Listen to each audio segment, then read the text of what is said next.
Diz lá, no verso 29 do capítulo 32: Pois Moisés dissera: consagrai-vos hoje ao Senhor, cada um contra o seu filho e contra o seu irmão, para que ele vos conceda hoje bênção. Mas a parte A do versículo diz assim: pois Moisés dissera: consagrai-vos hoje ao Senhor. Podemos repetir até aí? Pois Moisés dissera: consagrai-vos hoje ao Senhor. Para você memorizar. Pois Moisés dissera: consagrai-vos hoje ao Senhor. Feche os seus olhos. Vamos ter uma palavra de oração e entender um pouco hoje à noite o que significa essa consagração, quais são as implicações dessa consagração para o nosso coração e quais benefícios ela pode trazer para a nossa vida. Senhor, nós queremos te louvar mais uma vez, nós queremos suplicar no teu nome a bênção do Senhor sobre o nosso coração. Como o Elson falou aqui, Pai, a gente tem um carinho especial por cada cabecinha branca e também pelos mais novos, pelos adolescentes, pelas crianças que estão lá atrás. E o desejo do nosso coração, Pai, é que o Senhor nos abençoe por meio da Tua palavra, que nós saiamos daqui com vontade de sermos mais crentes, com vontade de sermos mais consagrados. E suplicamos não apenas com vontade, mas capacitados para dar passos que até agora não temos podido dar. Nós oramos pedindo, Pai querido, que o Senhor nos visite, Pai, com suficiência necessária para que nós sejamos um dentre essa multidão de discípulos que chamam pelo Teu nome, ó Deus querido, para o qual o Senhor possa olhar e dizer: este é um homem consagrado, esta é uma mulher consagrada. Que seja assim, Pai. Nós oramos em nome de Jesus e suplicando a assistência, ó Deus, a ministração do Espírito Santo sobre nós. Amém. Vamos assentar.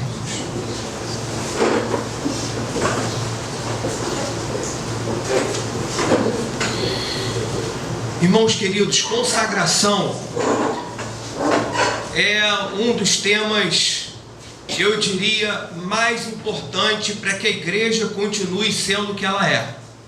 Sem que eu e você nos consagremos a Deus, nós perderemos a nossa essência, e se nós perdermos a nossa essência, Jesus mesmo já falou que para nada mais nós servimos, senão para ser lançado fora e pisado pelos homens.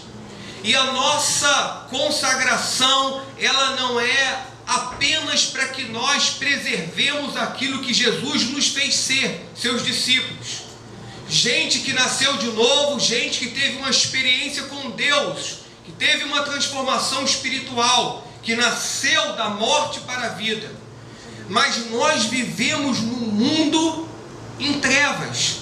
Nós vivemos uma absoluta relativização secular, e muitas vezes essa relativização, ela não está só do lado de fora, ela não pode ser vista apenas nas novelas da Globo e nos seriados que passam na, como é que é o nome? Na Supercine, não é? Mas ela é encontrada também dentro de nós. De certa forma, eu e você temos sido afetados pelo secularismo, pela relativização na qual a gente está inserido quando sai desses portões. Então eu diria, irmãos queridos, para que nós possamos nos preservar, para que você possa fazer diferença, para que você seja uma criança, um adolescente, um jovem, um adulto, aquele que já está aí beirando a melhor idade, diferente, você precisa de alguma maneira preservar, você precisa guardar o seu coração, você precisa guardar a sua alma, você precisa não se lobificar. Jesus enviou você como ovelha para o meio dos lobos. E tem muita ovelha se lobificando quando entra no meio dos lobos.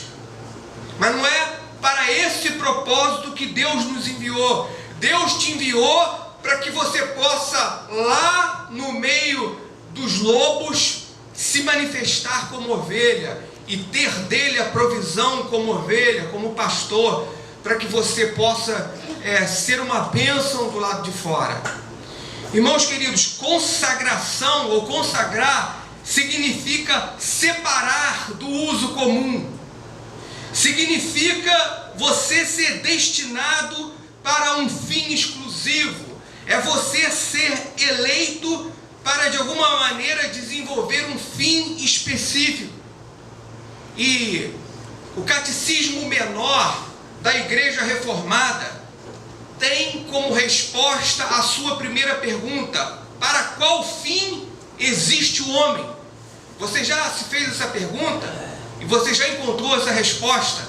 E diz lá esse catecismo da Igreja Reformada, elaborado no século XVII, no início, para o meado do século XVII, que o principal fim do homem é glorificar Deus e gozá-lo para sempre. Isso significa dizer que eu e você somos chamados para viver para o louvor da sua glória, e uma vez vivendo para o louvor da sua glória, o seu coração possa se encher de tal maneira que você possa celebrar essa sua vida com o Senhor. Certa vez eu estava conversando com o pastor Leandro, acho que muitos aqui conhecem.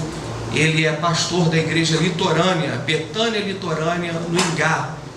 E nós estávamos conversando exatamente sobre esse desafio, porque para mim é um desafio, não é? O desafio de você viver essa santidade, de você viver a consagração para o cristão e para o ministro. E lá pelas tantas, ele se referindo ao mestrado de teologia na PUC, disse que, conversando sobre o tema com um amigo, um colega, um jovem padre, um sacerdote, lá pelas tantas, esse sacerdote vira-se para o pastor Leandro, abordando sobre esse tema, e diz o seguinte: Leandro, eu tenho prazer na santidade.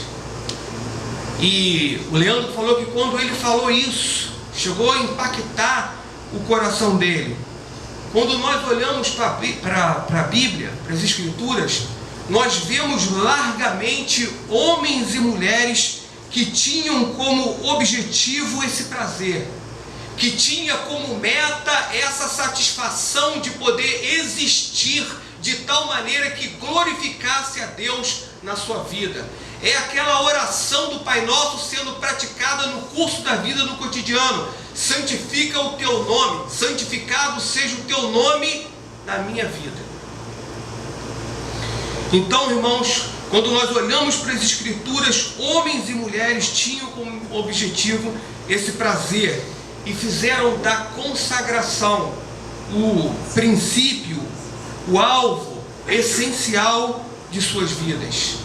Eram pessoas que quiseram agradar a Deus com aquilo que eram e com aquilo que tinham. Então, quando a gente olha, por exemplo, para o Salmo 84, verso 1 e verso 2, nós vemos os filhos de Coré expressando esse desejo, esse anelo, pregado hoje pela manhã aqui pelo pastor Sérgio, quando diz: quão amáveis são os teus tabernáculos, Senhor dos exércitos. A minha alma suspira e desfalece pelos atos do Senhor. O pardal encontrou casa, as andorinhas, ninho para si, aonde acolham os seus filhotes. E eu, os teus altares, Rei meu e Deus meu. É Deus expressando o desejo do seu coração para a vida de Abraão, ou de Abraão, quando diz assim: anda na minha presença e ser perfeito. Já pensou, Paulo? Anda na minha presença e ser perfeito. A perfeição não é uma condição que nós detemos, mas ela é um alvo para a vida de cada cristão. Ela é, uma meta para a vida de cada um daqueles que nasceu de novo, da água e do Espírito Santo. A meta do cristão é cada vez mais se parecer com o seu Senhor. Quando nós olhamos, por exemplo, para a vida para os escritos do escritor aos Hebreus, falando sobre a vida de Moisés, nós lemos: pela fé, Moisés, quando já feito homem, recusou ser chamado filho da filha de Faraó, preferindo ser maltratado junto com o povo de Deus, a usufruir prazeres transitórios do pecado. Por quê? Porque ele, de alguma maneira, contemplava o galardão. Ele olhava para os céus. A visão de Moisés não estava aqui e agora, mas ele contemplava o seu Senhor. Paulo, testemunhando também a igreja de Filipos, diz assim: irmãos, não que eu já tenha obtido, quanto a mim, não julgo havê-lo alcançado, mas uma coisa faço, esquecendo-me das coisas que para trás ficam, avanço para as que diante de mim estão, prossigo para, diz ele, o alvo, para o prêmio da soberana vocação de Deus em Cristo Jesus. E para coroar essa introdução, Salomão também, escrevendo com toda a sua sabedoria, ele diz o seguinte: mas a vereda do justo é como a luz da aurora, que vai brilhando, brilhando, até se tornar dia perfeito. Vivendo numa cultura secularizada, vivendo um processo, a igreja muitas vezes de esfriamento e de relativização, eu e você somos chamados a reconsagrar a nossa vida. E o que nós estamos vendo aqui, irmãos, é que todo rio anseia e se direciona para o mar. Assim como todo cristão, ele tem essa necessidade, essa vontade imperiosa de estar em comunhão com Deus, de estar na presença de Deus, de cultivar essa relação, essa completude com o Senhor. E assim como Moisés percebeu a necessidade da nação, eu tenho visto também a necessidade da igreja de vivenciar essa consagração. Agora preste atenção: se consagração é algo inerente ao espírito cristão, se todo cristão anela pelo ser de Deus, tem vontade de estar na sua presença e de gozá-lo, a reconsagração é algo necessário. Por isso, hoje à noite nós vamos falar sobre a necessidade de reconsagração.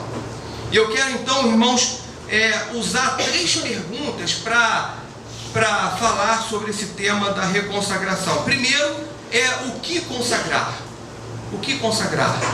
Se eu e você temos essa necessidade, se o cristão anela pelo ser de Deus, pela presença de Deus, pela santidade, por uma vida consagrada, a pergunta é: o que consagrar? Pelo menos 3 coisas. Primeiro, consagrar o seu corpo.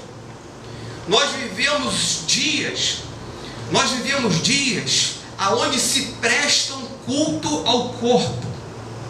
Valoriza-se muito mais o estereótipo, o externo, do que o coração, do que a alma, do que os valores, do que os princípios, do que o caráter. Nós vivemos dias onde se gasta muito com produtos de embelezamento estético, mas há pouco investimento no coração e naquilo que na verdade nós somos, naquilo que na verdade você é. Então eu e você devemos estar conscientes sobre como lidamos com o nosso corpo, que segundo as Escrituras é templo do Espírito Santo. A maneira sobre como nós usamos o corpo, ela revela muito sobre quem nós somos, sobre quais são os nossos valores principais, ou melhor, sobre como nós estamos. Há tantas pessoas, irmãos, que valorizam tanto o estereótipo, porque estão tão vazias do lado de dentro, que precisam ter uma compensação externa. Eu não estou falando aqui contra você curtir o seu corpo, quanto contra você a buscar uma boa saúde, porque isso é bíblico.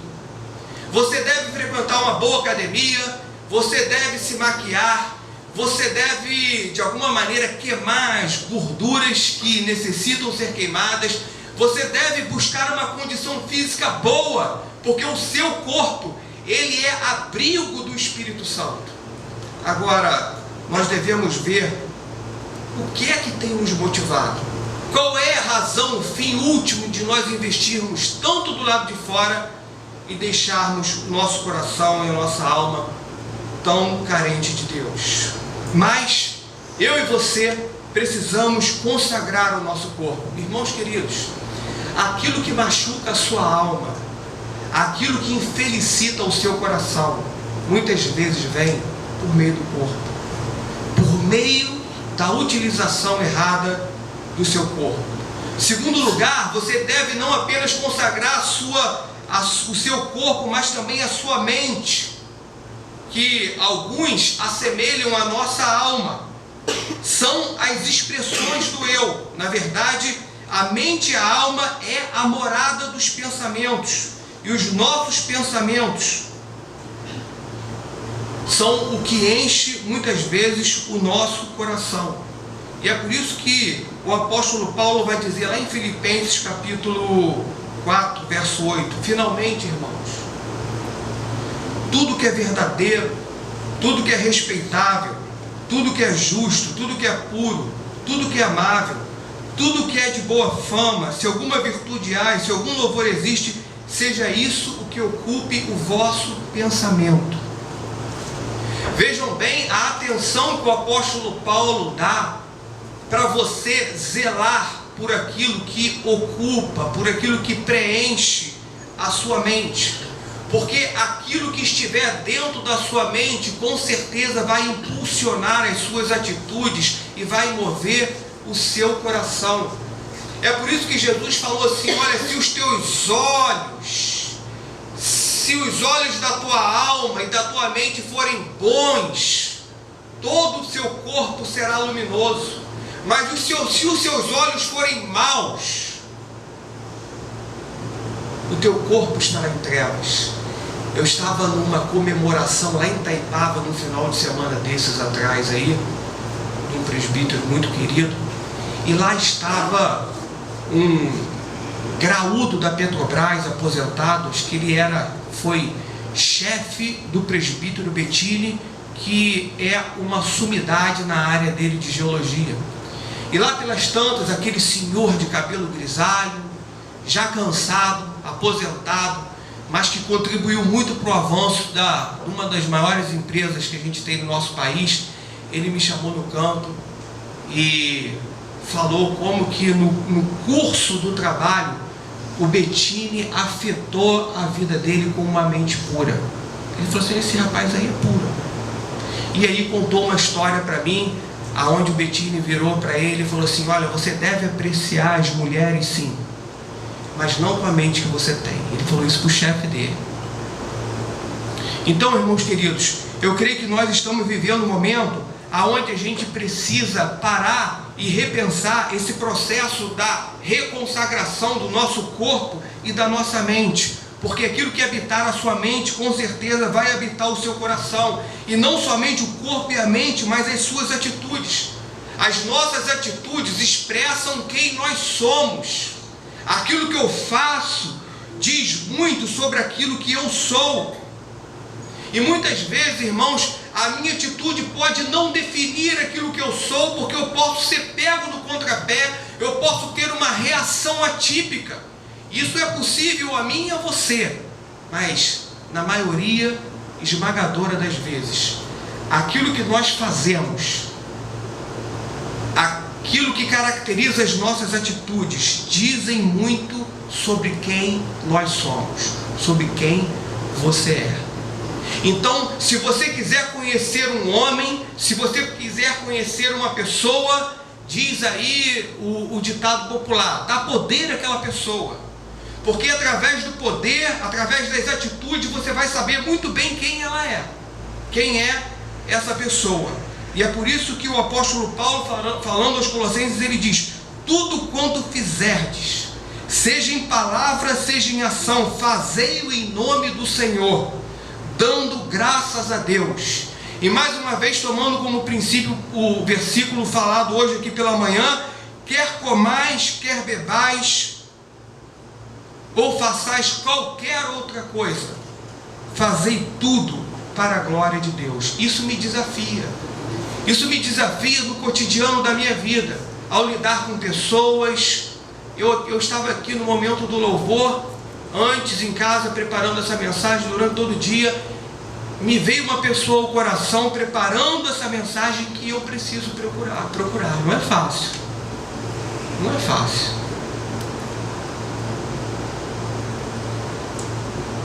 Procurar.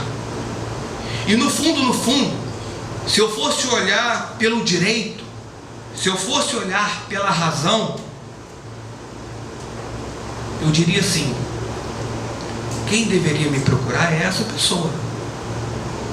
Só que muitas vezes, irmãos, o Espírito de Deus trabalha conosco numa dinâmica ilógica. Aquilo que é lógico para você, aquilo que é razoável para você, pode não ser a lógica de Deus. Porque os nossos pensamentos não são os pensamentos do Senhor. Os pensamentos do Senhor são maiores, são altaneiros. E muitas vezes Ele quer que nós abdiquemos da nossa razão em prol da unidade, em prol da comunhão, para que as suas orações subam ao céu, independentemente se foi você que errou com a pessoa ou que a pessoa tenha errado com você. Mas a lógica do reino de Deus, ela passa pelo amor, que é incondicional, que não visa os nossos próprios interesses. Então pode ser que Deus te pegue pelo colarinho, muitas vezes. Eu tinha um professor de grego que falava que muitas vezes Deus nos pega pelo colarinho e coloca no nosso coração vontades e desejos ou necessidades que por nós mesmos nós não teríamos. Quem sabe Deus quer uma atitude sua. Quem sabe Ele quer uma mudança. Quem sabe Ele quer uma atitude inicial. Quem sabe Ele quer o primeiro passo seu, para que Ele possa, como nós lemos o texto ali, por Moisés, abençoar o seu coração. Mas muitas vezes, para Deus abençoar o nosso coração, Ele tem que tratar a nossa alma, tratar o nosso coração, para que a gente possa administrar bem as suas bênçãos na nossa vida. Então, irmãos queridos, como você tem utilizado o seu corpo? O que tem sido o conteúdo da sua mente? Suas atitudes comunicam aquilo que na verdade Jesus fez você ser?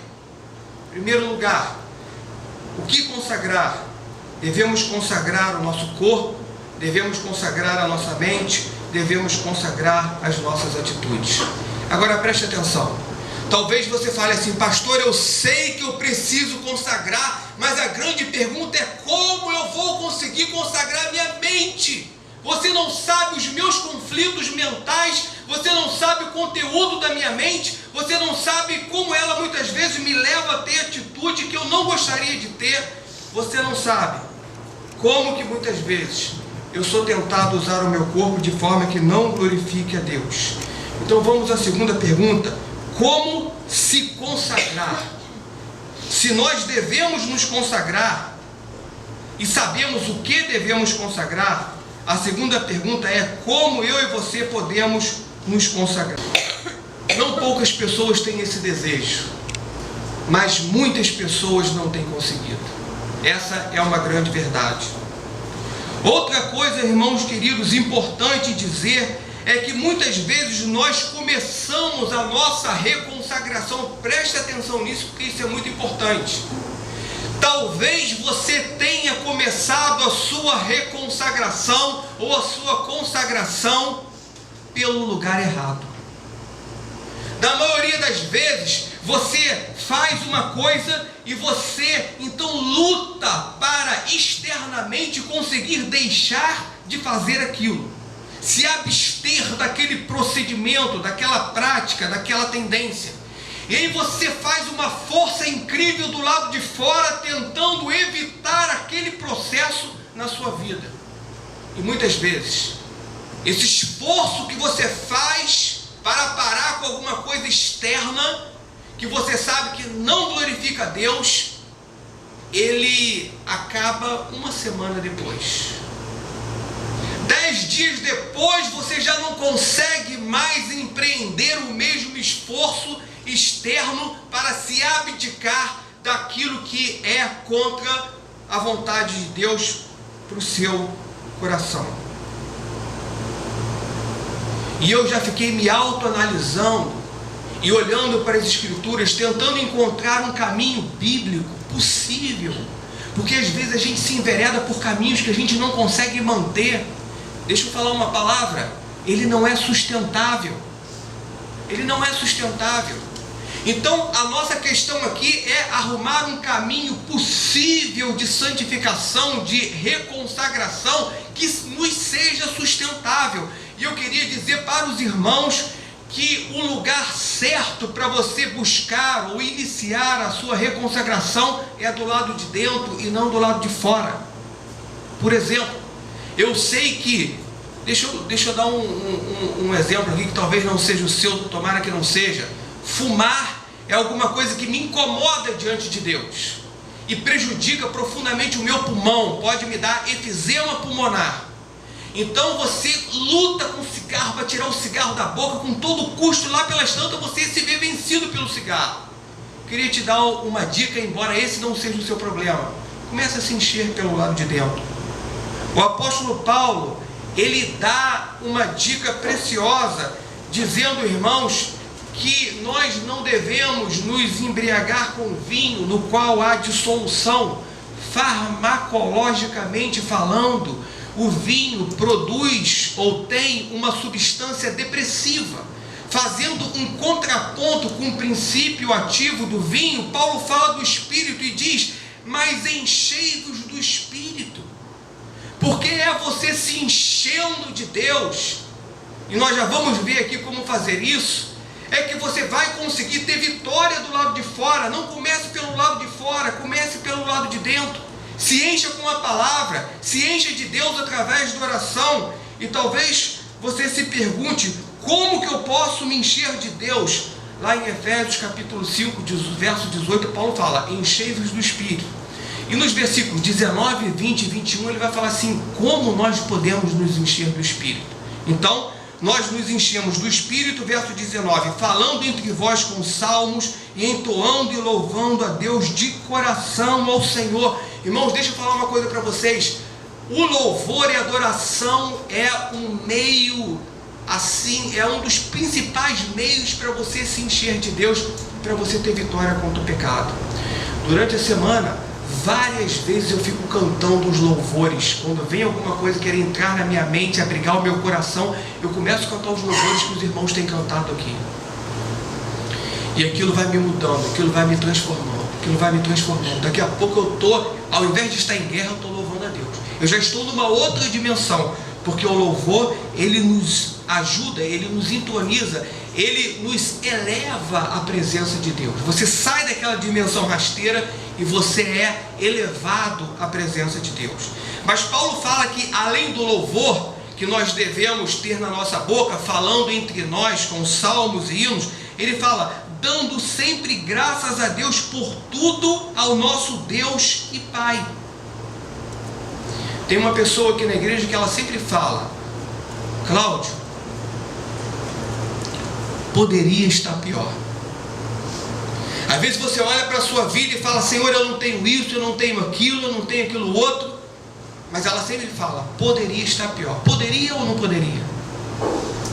Irmãos, há centenas de milhares de pessoas que estão entubadas agora nos CTIs dos hospitais da nossa cidade. Eu não sei se você já teve a oportunidade de entrar nos presídios de Bangu ou no centro de Caxias, mas ali está o inferno. E você está aqui do lado de fora com algumas dificuldades, sim, reais, sim, mas com todas as possibilidades. Então procure dar mais atenção àquilo que você tem do que àquilo que você não tem, porque aquilo que nós não temos muitas vezes ganha maior atenção de nós do que aquilo que na verdade Deus já colocou nas nossas mãos. E se você reparar que você tem um lar, que você tem uma cama, que você tem mulher, que você tem marido, que você pode olhar para o seu filho e encontrar profundo prazer, que você passa dificuldade financeira sim, mas lá pelas tantas, aperta aqui, aperta ali, você vai pagando as suas contas e você vai sobrevivendo, você vai encontrar motivos sim de dar graças a Deus. E quando você começar a dar graças a Deus pelo alimento que você come ao meio-dia, quando você se reúne com a sua família à noite, você vai ver que isso vai ajudar você a se encher de Deus, isso vai ajudar você a glorificar a Deus, começando pelo lado de dentro. E tem um último versículo, que é o verso 21, que Paulo fala uma coisa que não nos é muito agradável, mas nos é necessário ouvir. Paulo fala assim: sujeitai-vos uns aos outros no temor de Cristo. Nós vivemos numa época onde o ego e o egoísmo predominam. Ninguém quer se sujeitar a ninguém, não é verdade? Eu sou dono do meu nariz, eu faço o que eu quero, não se meta na minha vida. Deixa eu contar uma coisa para vocês fresquinha. Eu ontem saí do prédio para ir pegar um colchonete lá na casa do Marcos. Eu moro no bloco 4, ele mora no bloco 3. Quando eu desci, eu vi um menininho de 2 aninhos de idade, mas muito pequenininho mesmo, andando num vão muito grande. Olhei para a esquerda, o prédio dele, não vi ninguém. Olhei lá para a portaria, também não havia ninguém. Eu falei assim: não é possível, esse menino saiu de algum apartamento aqui, ninguém viu, e o menino está correndo aquilo lá de fora, está perdido. Aí eu observei mais um pouquinho para ver se apareceu alguém, não vi ninguém. Peguei o menino no colo, e o menino começou a falar assim: papai. E eu falei para ele: onde está o papai? E aí lá pelas tantas, eu ouço uma voz a uns 6, 7 metros de distância, dizendo assim: bota o menino no chão, bota o menino no chão, por favor. Aí eu olhei, deduzi que seria o pai dele, e botei o menino no chão. Eu estava com a minha filha Luísa, indo lá para a casa do Marcos.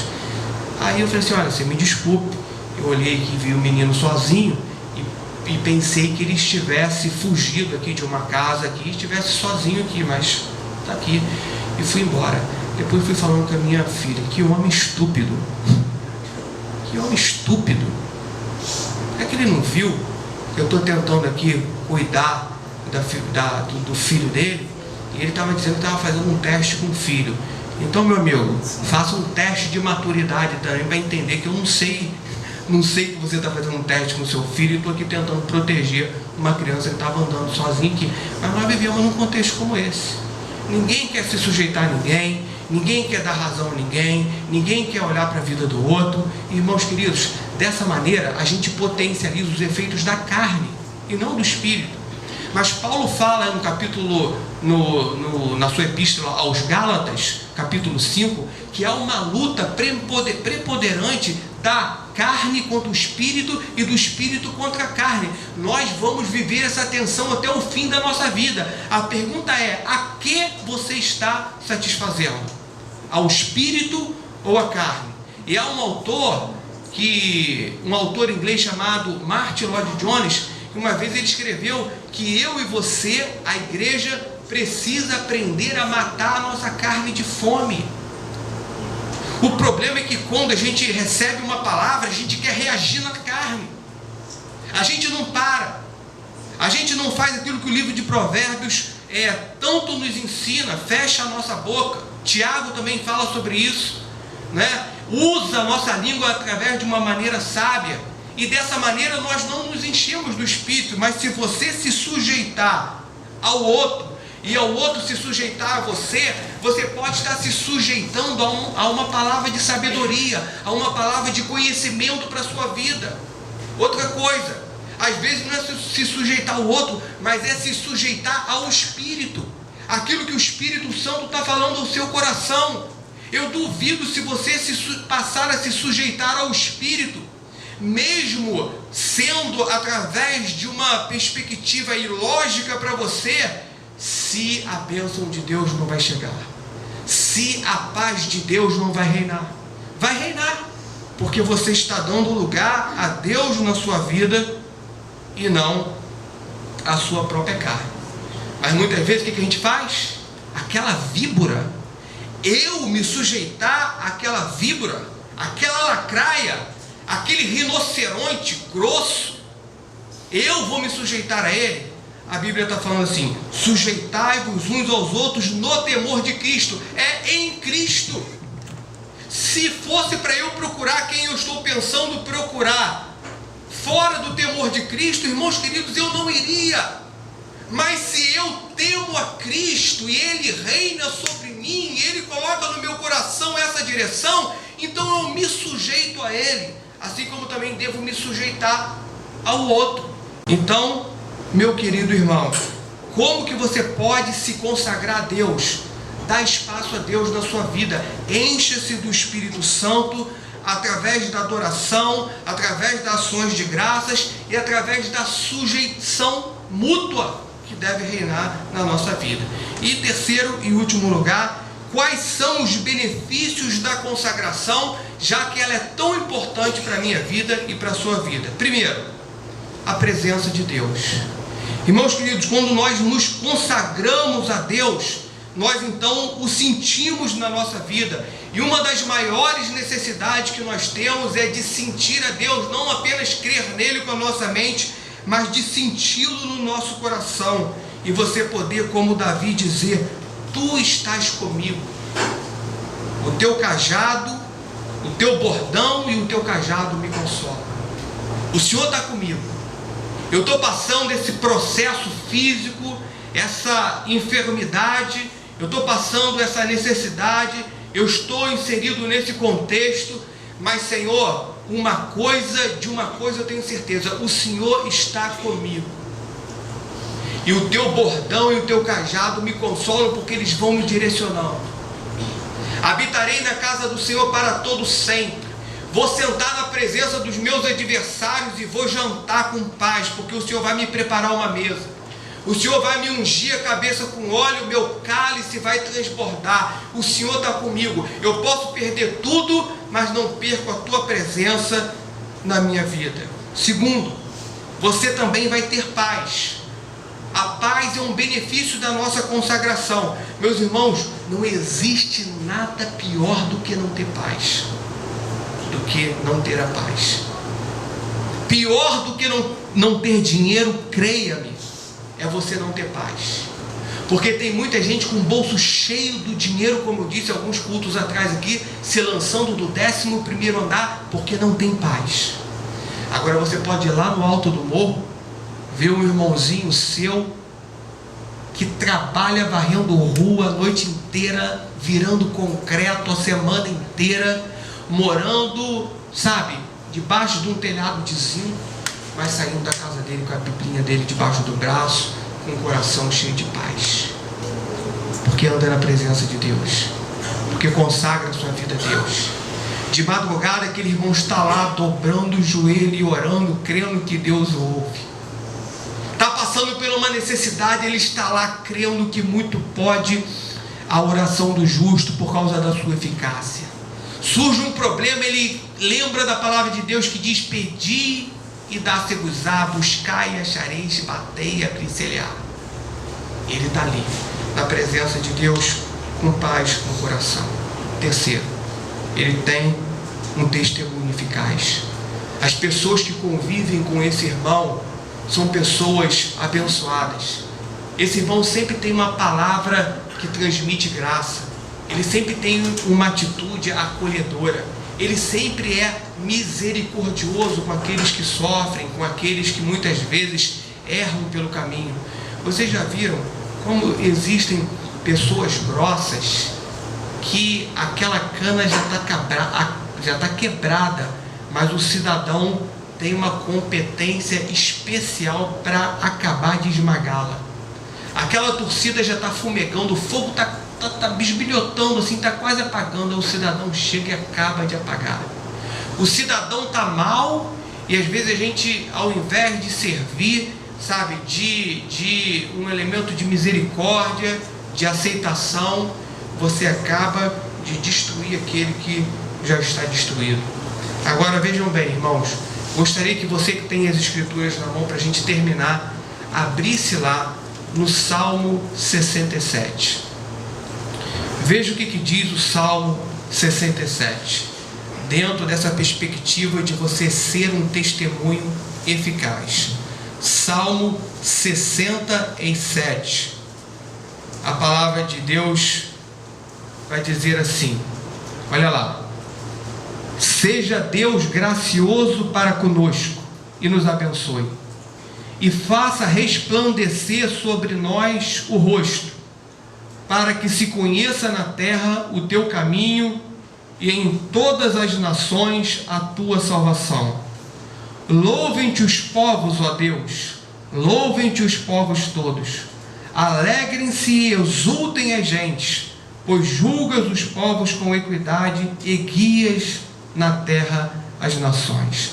Louvem-te os povos, ó Deus, louvem-te os povos todos. A terra deu o seu fruto, e Deus, o nosso Deus, nos abençoe. Agora veja o verso 7. Abençoe-nos, Deus, e todos os confins da terra o temerão. Vamos ler juntos? Abençoe-nos, Deus, e todos os confins da terra o temerão. Mais uma vez. Abençoe-nos, Deus, e todos os confins da terra o temerão. Que coisa maravilhosa, que coisa abençoadora. É o salmista falar assim: Senhor, me abençoe. Porque se o Senhor me abençoar, se o Senhor botar a mão sobre mim lá no meu trabalho, se o Senhor botar a mão sobre mim lá na minha igreja, se o Senhor botar a mão sobre mim no meu casamento, na minha família, todos os confins da terra o temerão. Eu serei uma bênção através da qual outras pessoas crerão no teu nome através da minha vida. Eu vou ser sal da terra e luz do mundo através das bênçãos com as quais o Senhor me coroar. Meus irmãos queridos, que nós possamos desejar esses benefícios da consagração para o nosso